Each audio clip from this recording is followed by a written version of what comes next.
Bien, tengan los hermanos todos muy buenos días. Con ese mismo sentir nos disponemos a escuchar la palabra de Dios, deseando que sea Dios, el mismo Padre Celestial, tratando vuestras vidas y hablando a vuestros corazones. Pensando en el tema, tiene que ver con la advertencia. Y cuando hablamos de advertencia, nos referimos a algo muy importante, que es advertir. El objetivo de toda advertencia es advertir a alguien, quizás es llamar su atención, prevenirla de algunas cosas que puedan estar pasando, advertirla sobre algo de peligro, con la intención que la persona tome sus medidas, tome sus arreglos por el inminente peligro que pueda estar presentándose. Por ejemplo, si vamos de viaje con la familia y encontramos en la carretera algo que dice advertencia, pavimento resbaladizo. Si usted va a 100 y ve esta advertencia, ¿qué debe hacer? ¿Le lleva el carro a 160? ¿Ah? Toma sus medidas, ¿verdad? Quizás lo lleva, reduce la velocidad, se ajusta bien su cinturón, quizás va con todas las precauciones, porque el pavimento está resbaladizo. Y si no hace caso a esa advertencia, ¿qué puede pasar? Se sale la carretera, el carro da vueltas y cosas por el estilo. Otro tipo de advertencia es quizás cuando estamos en una instalación, y dice una instalación eléctrica, y dice zona de alto voltaje, y aparece una calavera con una cruz así. ¿Qué dice eso? ¿Ah? Zona de muerte, peligro. Tiene que entrar ahí bien equipado, porque corre peligro. Es una advertencia, advertir sobre un peligro que existe allí y que la persona debe tomar las medidas para estar allí. Si la persona hace caso omiso a esta advertencia, pues va a tener serios problemas. Y así pudiéramos mencionar otras. He mencionado solamente dos. Una tercera, perro bravo. ¿Sí? Perro bravo. Y dibujan quizás la cara de un pitbull ahí con dientes ahí. Está advirtiéndole que no debe entrar a la casa sin, ¿verdad? Hay que anunciar que tomar las medidas de precaución. Entonces siempre la advertencia tiene la intención de advertir para que la persona tome las medidas y las precauciones a fin de evitar el peligro. En la iglesia también está una advertencia. Una advertencia que es advertir a la iglesia porque el peligro es inminente. La iglesia corre serios peligros, tan devastadores que puede desviar, traer divisiones, traer líderes totalmente desenfocados, iglesias que marchan sin rumbo, e incluso puede llevar a la muerte física a muchas personas. Usted dice, ¿está metiendo miedo, hermano? No, no es miedo, es la verdad. ¿Se acuerdan otras veces que lo hemos mencionado? Años 78, 77, Guyana. El padre John, ¿se acuerdan? Casi 1000 muertos. Advertencia. Si no hacemos caso a la advertencia, la iglesia puede llevar a términos bastante serios. Y en esta mañana vamos a ver cuál es la advertencia que Dios envía a la iglesia hoy día. Vamos a identificar esa advertencia. Lo otro es mostrar las acciones que tú debes tomar frente a esa advertencia. ¿Cuál es la advertencia? ¿Qué acciones debo tomar? ¿Y qué pasa si yo no hago caso a esa advertencia? Tres cositas. ¿Cuál es? ¿Qué debo hacer? ¿Y qué pasa si yo no hago caso a esa advertencia? ¿Estamos bien allí? Nos lanzamos a este viaje de estudiar y nos ubicamos en 1 de Juan capítulo 4, versículos del 1 al 6. Ubiquen sus Biblias abiertas, textos a la mano.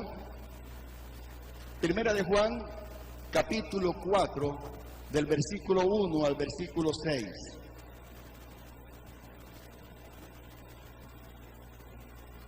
Una vez más la cita. Primera de Juan, capítulo 4, del versículo 1 al versículo 6. Antes de leerlo, hago un breve comentario de la carta de Juan, una carta que no tiene el formato, el esquema de una carta tradicional. Una carta siempre tiene tres partes. Primero, ¿cuál será? Hola, mi amor, ¿cómo estás? Te quiero mucho. ¿Sí? Luego viene el cuerpo de la carta. Te escribo para decirte que por razones de seguridad no voy a poder estar en tu cumpleaños, que es para el fin de año, pero no te preocupes, quiero decirte algunas cosas que me están pasando aquí en el Perú. Te quiero mucho. Luego viene beso y abrazo, ¿verdad? La despedida, la introducción o el saludo, el cuerpo de la carta y la despedida. Esta carta de Juan no es así. Por eso a veces se le ha llamado una carta universal, que tiene destinatario, sí. Él identifica, tiene en mente a alguien que lo identifica como hijos, hijitos míos. Entonces, él tiene en mente a alguien. Y en esta primera carta de Juan, tres temas sobresalen que él va desarrollándolo. Uno es la comunión con Dios libre de pecado. El otro es el amor de Dios hacia nosotros y que nos debe llevar a amar a nuestros hermanos. Y tercero, la fe, principios de fe que debe estar en la iglesia. Una comunión con Dios, el amor y la fe que debe existir en la iglesia. El texto que vamos a leer está enfocado en un aspecto de la fe de la iglesia, de un principio de fe. Leemos el texto, 1 Juan capítulo 4, 1 dice: Amados, no creáis a todo espíritu, sino probad los espíritus si son de Dios, porque muchos falsos profetas han salido por el mundo. En esto conoced el Espíritu de Dios. Todo espíritu que confiesa que Jesucristo ha venido en carne es, y todo espíritu que no confiesa que Jesucristo ha venido en carne no es de Dios. Y este es el espíritu del anticristo, el cual vosotros habéis oído que viene y que ahora ya está en el mundo. Versículo 4. Hijitos, vosotros sois de Dios y los habéis vencido, porque mayor es el que está en vosotros que el que está en el mundo. Ellos son del mundo, por eso hablan del mundo y el mundo los oye. Nosotros somos de Dios. El que conoce a Dios nos oye. El que no es de Dios no nos oye. En esto conocemos el espíritu de verdad y el espíritu del error. ¿Estamos viendo allí? Primera acción de esta advertencia: Dios dice que no crean a todo, sométanlo. Y el tema, la verdad central que pudiéramos señalar de ese párrafo es advertencia. Como dice el americano, aquí lo único que me va a entender es Dani, pero Dani me va a decir: no te entiendo, ese inglés no lo entiendo. Warning. Dice Dani: ¿qué? Advertencia, advertencia, cuidado con los falsos profetas. Advertencia, se prende la luz roja, cuidado con los falsos profetas. Lo primero es, Dios dice, no le crean, pónganlos a prueba. Versículo 1. Amados, no creáis a todo espíritu, sino probad los espíritus si son de Dios, porque muchos falsos profetas han salido por el mundo. No le crean, aunque vengan hablando en mi nombre. Fíjate, no creáis a todo espíritu, sino probarlos. A veces son de Dios. No deben creerlo, no deben dar, el texto creer es no dar crédito, no confiar en lo que escuchas, aun cuando digan que vienen de parte de Dios. Cuando el texto dice a todo espíritu, no se está refiriendo a algo espiritual. No es que usted va a buscar los espíritus con una lupa. Es lo que nosotros en nuestro lenguaje conocemos como una metonimia, que es darle el nombre de una palabra a otra que está ligada. Por ejemplo, me comí esta mañana un plato de avena. Eso es lo mismo. Cuando habla de que no creáis a todo espíritu, se está refiriendo, no creáis a toda persona, O sea que aquí no es un ser que no se ve, es una persona. Me tomé un vaso de agua bien fría.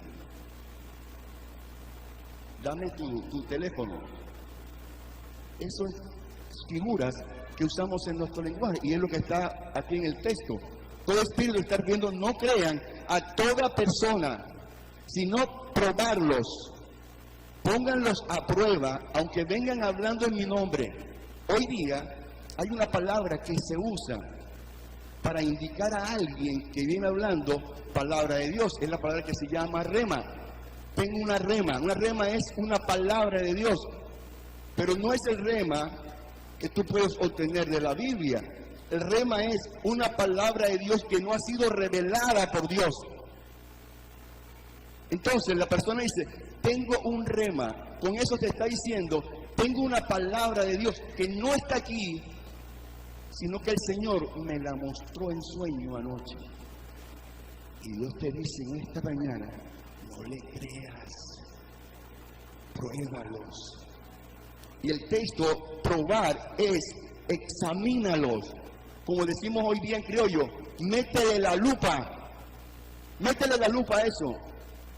Es lo que está diciendo el texto cuando dice, sométalo a prueba, es examínalo profundamente, detenidamente, antes de aceptarlo, antes de poner la confianza en él. Esto quiere decir, mis amados hermanos, que cuando usted dice, gloria a Dios, aleluya, amén, mosca, no lo digas así tan rápido. Ese gloria, amén, te está poniendo partícipe de lo que estás escuchando. Estás aprobando lo que están diciendo. Es lo que Juan más adelante en su carta, cuando le dice a un hermano, cuando tú le dices bienvenido a un hermano, no a todo hermano se le dice bienvenido. Porque al decir bienvenido estás aceptando la conducta de ese hermano.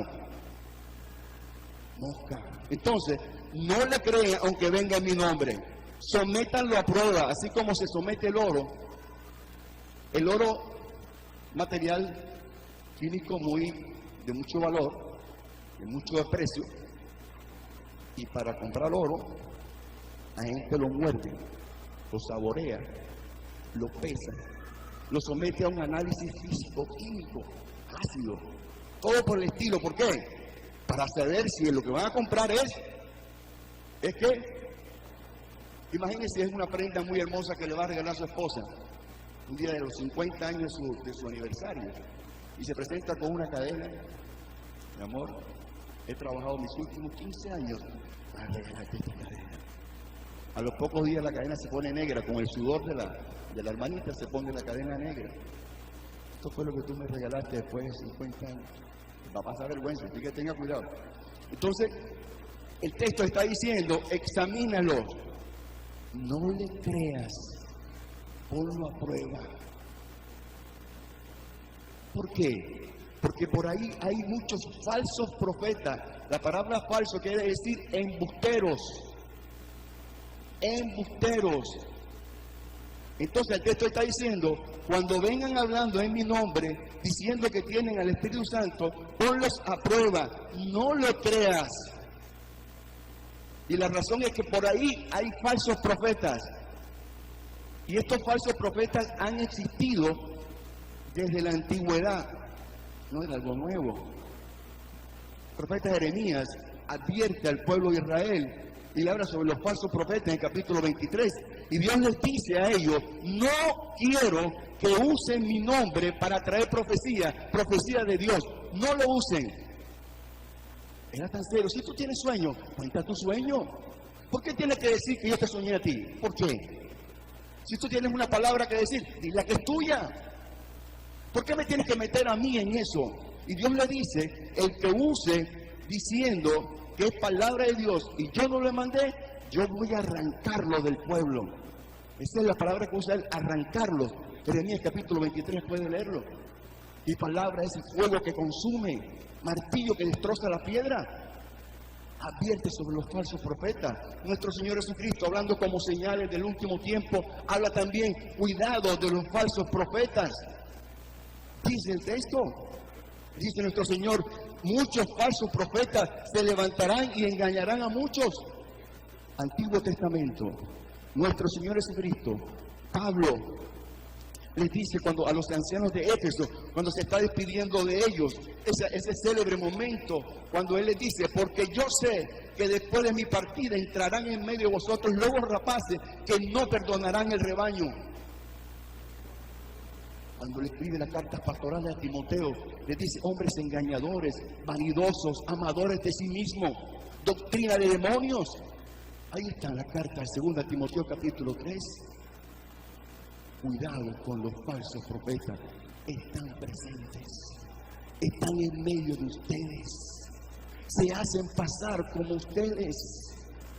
Hay una figura que pude ver que representa a estos falsos profetas. ¿Saben cuál es? ¿Ustedes lo han visto? ¿Ah?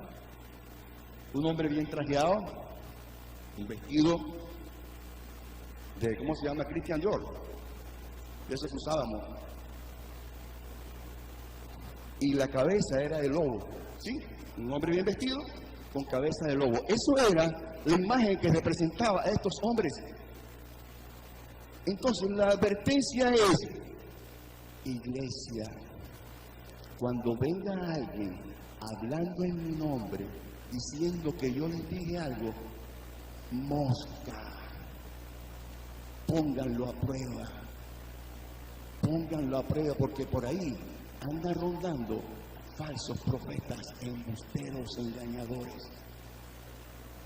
¿Qué pasaría en la iglesia si tú haces caso omiso a esa advertencia? ¿Qué pasa si hoy sales y dices, el hermano Juan, como siempre, hablando y hablando? Y estoy diciendo, leyendo el texto, cuidado, pruébenlo, porque hacen falso profeta.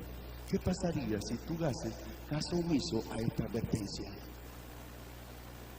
Piénsalo. Piénsalo, porque si Dios te dice a ti, cuando escuches a alguien que venga hablando en mi nombre, diciendo que yo le di palabra, tú debes probarlo, porque por ahí hay falsos profetas. Tú puedes preguntarte en esta mañana, ok, Señor, pero ¿cómo lo pruebo? ¿Cómo sé quién es falso y quién es verdadero? ¿Cómo sé yo si aquí ahora mismo hay un falso profeta? ¿Cómo lo sé? Ahora Dios te va a decir cómo lo vas a probar. ¿Sí? Versículos 2 y 3. ¿Cómo vamos a probar esos falsos profetas? Versículo 2. En esto, ¿qué dice el texto? En esto conocer que el Espíritu de Dios, todo espíritu que confiesa que Jesucristo ha venido en carne, ¿es de quién? Y todo espíritu que no confiesa que Jesucristo ha venido en carne, no es. Y este es el espíritu del anticristo, el cual vosotros habéis oído que viene y que ahora ya está en el mundo. Ahí está la manera de probarlo. ¿Cómo lo vamos a probar? Si el espíritu confiesa que Jesucristo ha venido en carne. ¿Sí? La palabra confesar es la misma palabra que usa Pablo cuando dice que todo aquel que confiesa a Jesucristo como su Señor y crea que le levantó de los muertos será salvo. Confesar es decir algo convencido que estás diciendo lo que es. Confesar, tú lo dices e implica convencimiento de que la persona que lo está diciendo está totalmente de acuerdo. Entonces el texto está diciendo, todo espíritu que confiesa, que reconoce que Jesucristo ha venido en carne, es de Dios. Juan toma este tema con mucha seriedad. De hecho, cuando él escribe su Evangelio de Juan, Juan capítulo 1, 14, que dice, y este verbo se hizo carne y habitó entre nosotros, y vimos su gloria, gloria de como un unigénito lleno del Padre y de verdad. Para Juan, que Cristo Jesús haya venido en carne era el basamento de la doctrina. Cristo Jesús, confesarlo, fue engendrado. Estuvo un tiempo ahí en su gestación. Nació como un niño, como nosotros. Se hizo humano, se hizo hombre como nosotros. creció en estatura, dice el texto en Lucas, creció en la gracia de Dios para los hombres, creció normalmente. En su cuerpo, como nosotros, sintió hambre. Jesucristo lloró, padeció humanamente como nosotros. Negar este hecho para Juan era algo insólito. ¿Cómo? Si yo me recosté a su pecho, yo lo estuve viendo, yo lo toqué, yo lo vi en la cruz, cuando su cuerpo salía sangre, yo lo vi allí. Fue tentado, estuvo con nosotros, se humilló, tomó forma de siervo, fue a la cruz. Sabemos que la cruz era el castigo, era la humillación, era el oprobio público. Cristo murió, Cristo resucitó, Cristo estuvo un tiempo con ellos, Cristo ascendió a los cielos y Él volverá. Ciertamente está en los cielos, a la presencia de Dios, a la diestra de Dios, y dice el texto, intercediendo por nosotros, mediando por nosotros. Y en su tiempo vendrá por su iglesia. Nuestra doctrina es cristocéntrica. La base, nuestro fundamento es Cristo Jesús. Como dice el apóstol Pablo, no hay otro fundamento sino Cristo. La persona de Cristo Jesús, el Espíritu Santo que está en nosotros, el vicario de Cristo en la tierra, el representante de Cristo actualmente en la tierra es el Espíritu Santo, y el Espíritu Santo busca glorificar a Cristo en todo, confesarlo, para Juan decir, ese es un espíritu, es una persona que habla movido por el Espíritu Santo. Y todo espíritu que no confiesa que Jesucristo ha venido en carne no es de Dios. Negar esa verdad es negar el plan de salvación de Cristo Jesús.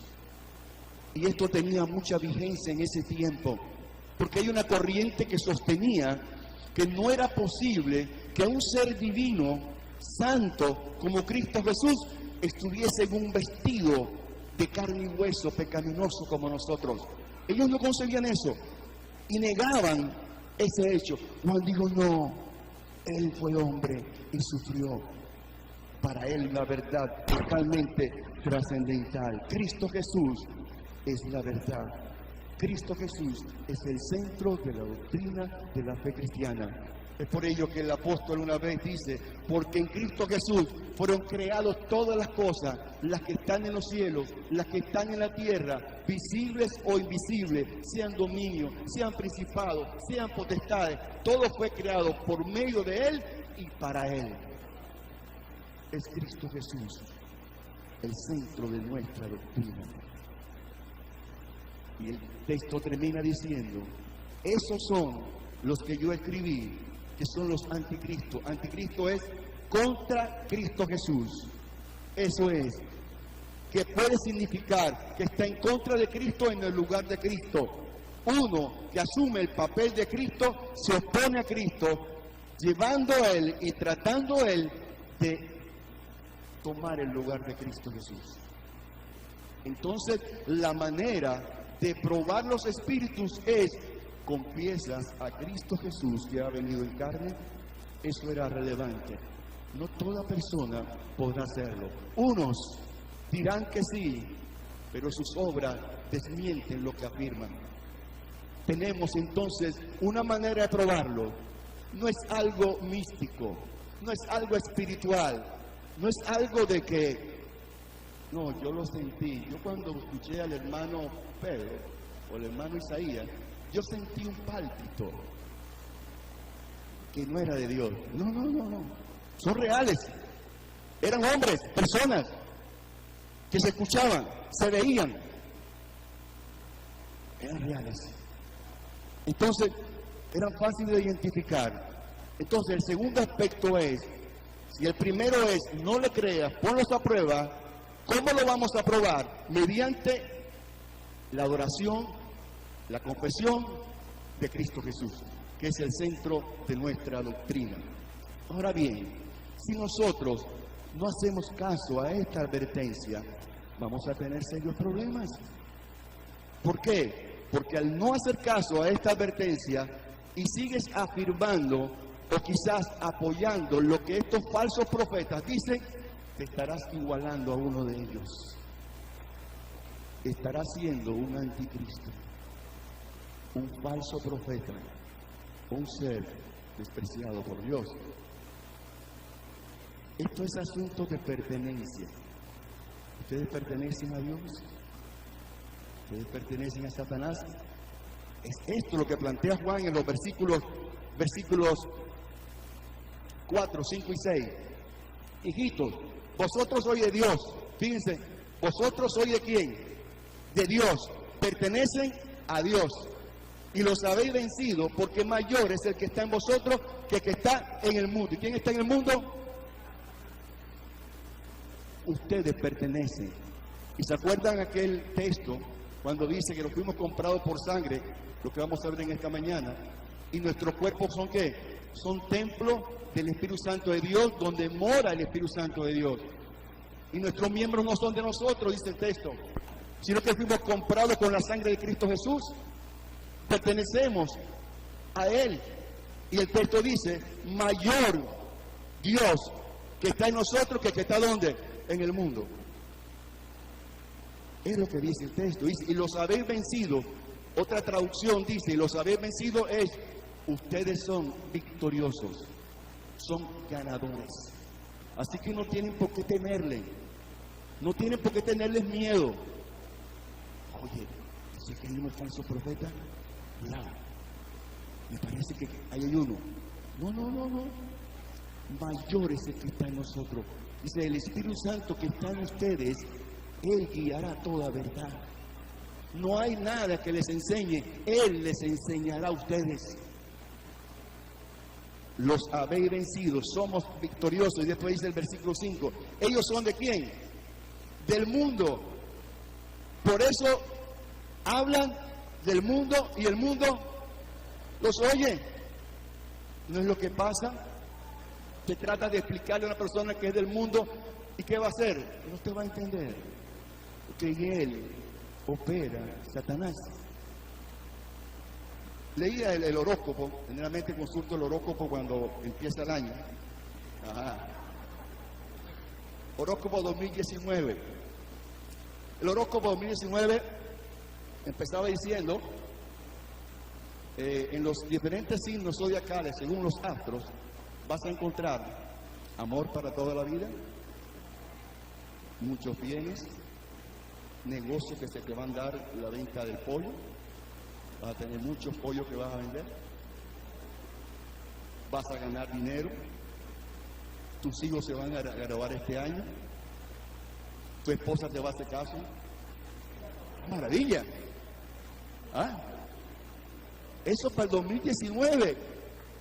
Cualquier signo que consultes, si es Sagitario, Escorpión o Aries, prosperidad, amor, paz, goces. ¿Y qué hace el mundo? Aries, un amor descubrirás en febrero. ¿Qué tal? ¿Y el mundo? ¿El mundo qué hace el mundo?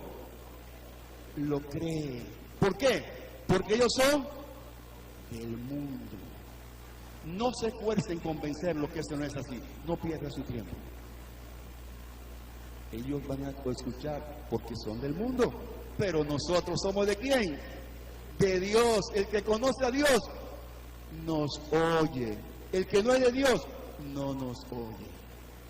¿Podrá un hermano, aún siendo de Dios, tener diferencias doctrinales? Sí. Pero si yo tengo diferencia con Saldiel, y Saldiel me escucha a mí hablar algo, Saldiel me va a llamar. Hermano, ven acá. Que, no sé, tú dijiste esto. Oye, hermano, la verdad es que me equivoqué. El que es de Dios reconoce la falta y cambia. El que no es de Dios compite, cuestiona y se va de la iglesia. El que es de Dios nos escucha. Aquí está la advertencia. Cuidado con los falsos profetas. Sométanlo a prueba, aunque vengan hablando conmigo, vengan hablando de mí. Pruébenlos. Miren a quién adoran. Miren a quién confiesan. Recuerden que ustedes pertenecen a mí. Ustedes son mi iglesia. Ustedes son míos. Así que busca. Cuidado con los falsos. ¿Los falsos qué?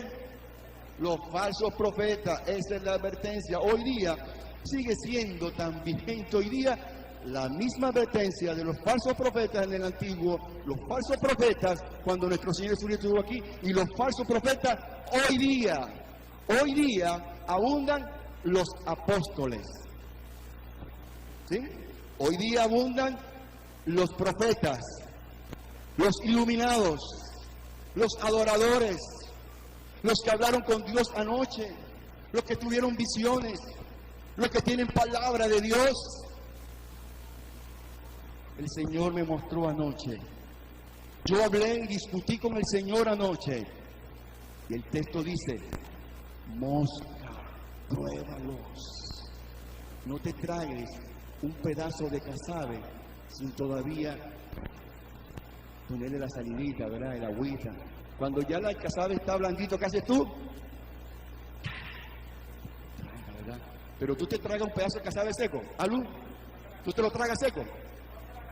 Ajá, la garganta. Entonces, busca por esos falsos profetas que aparecen por allí. Revísalos. Esos son los anticristos. Esos son los anticristos. Hoy día, además que se alzan profetas en palabra de Dios, textos que no apoyan la verdad bíblica, hoy día todavía se escuchan.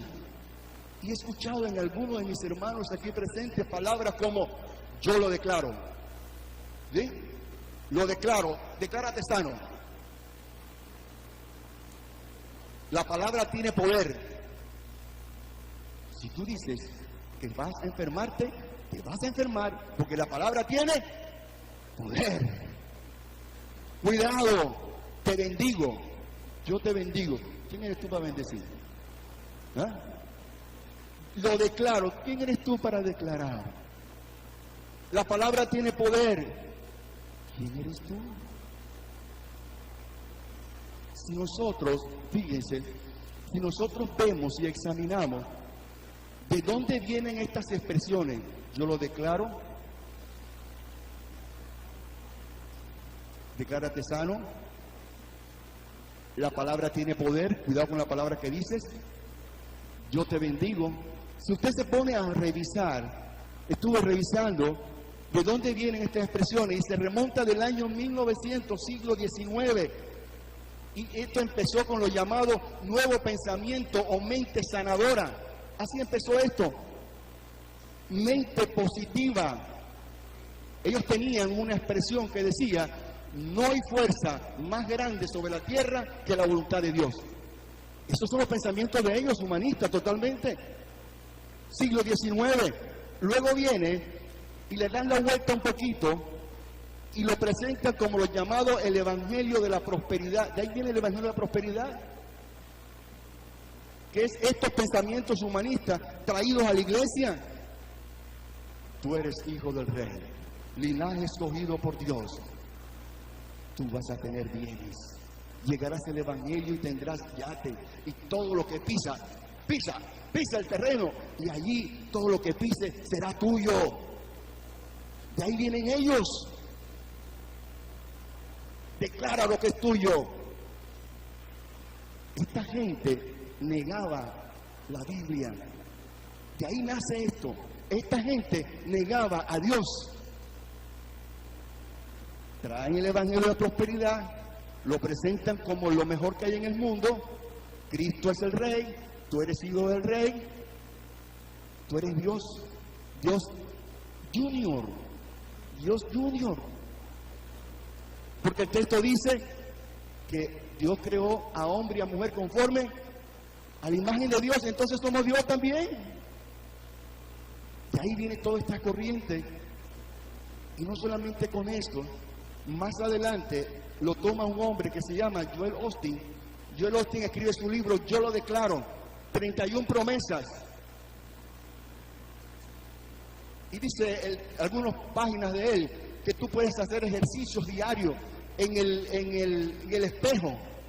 31 promesas que te va a decir: yo soy bello. Lindo, papá. Declárate que eres bello hoy. Declara que vas a ser bonito. Declárate que vas a tener todo. Vamos, declárate. Declárate que tú eres lindo. Esos son los ejercicios que manda Joel Osteen. 31 promesas que no tienen basamento bíblico. Y cuando trae el texto bíblico, tuerce el brazo a Dios para que diga lo que incluso cuando escribe, aparece en texto, por ejemplo, son linaje escogido por Dios. Y agrega: todos los nacidos somos hijos del rey, tenemos corona de rey y estamos llamados a reinar. Y lo pone como si fuera inspiración de Dios, entre comillas. Ese es el libro del Joel Osteen, que hoy día ha servido como base para toda esta corriente doctrinal, que yo lo declaro. ¿Quién eres tú? ¿Quién eres? ¿Que la palabra tiene poder? Sí, pero es palabra de Dios, no es palabra de hombre. Cuando decía que Dios decía y se hacía porque es Dios, tergiversan esto. Son doctrinas de demonios. Joel Osteen, este libro, yo lo declaro, no es un libro que corresponde a la fe cristiana, no lo es. El centro de este libro es el hombre, céntrico totalmente en el hombre, hombre céntrico, no es cristocéntrico. La alabanza no es para Dios, sino para el hombre. Iglesia de Cristo, cuidado, por ahí hay falsos profetas, métele la lupa. No negamos, el texto no niega que Dios puede hablar a nuestras vidas. El texto no niega que el Espíritu Santo puede tratar contigo ahí donde estás tú. No lo niega esto. El texto lo que dice: cuidado con los falsos profetas que vienen hablando en mi nombre. Hijitos míos, cuidado. Ustedes pertenecen a Dios, no pertenecen al mundo. Pensando en este tema, hago dos preguntas de reflexión. ¿Qué influencia en tu vida someterías a prueba esta semana para determinar si viene de Dios? ¿Qué influencia en tu vida someterías a prueba esta semana para determinar si viene de Dios?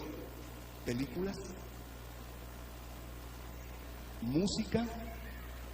Revisa la música, revisa lo que dicen, revisa las páginas de internet, esa página de internet que tú, clácata, te gusta revisar, vete en el ojo.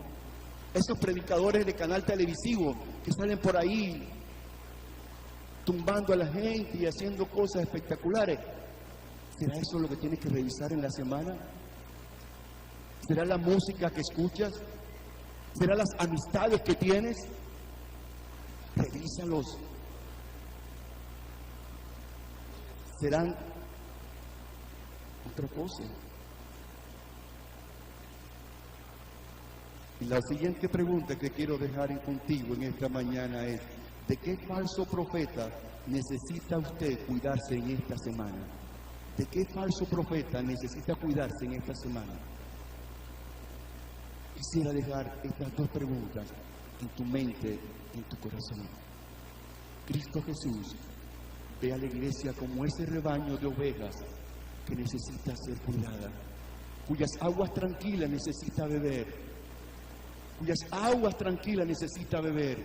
Es la iglesia de Cristo Jesús que Él ama, que Él cuida, que en sus brazos tiernos quiere llevar.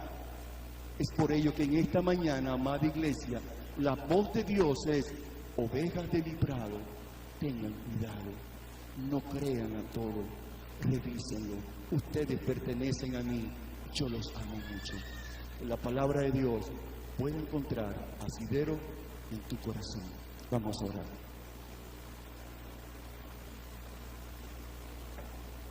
Bendito Dios y Padre nuestro, Señor Jesucristo. Gracias por tu santa y hermosa palabra, que en esta mañana, en este tiempo, nos alerta, Señor, con ese corazón sensible de pastor que tienes. Amada iglesia, mis amados, mis hijitos, tengan cuidado con esos falsos profetas. Cuidado con hacerte eco de expresiones como yo lo declaro, o la palabra tiene poder, o te bendigo y tantas cosas más.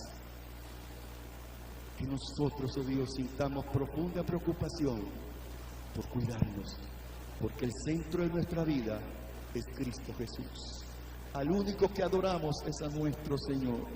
La única voz que reconoce tu iglesia es la voz tuya, Señor. No tenemos otro pastor, no tenemos a ningún hombre. Te veneramos solamente a ti, Señor. Tú eres el centro de nuestras vidas. Cristo Jesús, nuestro Señor, nuestro Salvador, nuestro juez, nuestro consejero, nuestro amigo, nuestro Padre. Tú eres todo para nosotros. Permite, oh Dios, que esta enseñanza en esta mañana pueda quedar grabada en nuestra mente y corazón. Que cada día nos sintamos más movidos por adorarte a ti que por adorar al hombre, Señor. Guíanos en todo esto, Padre eterno.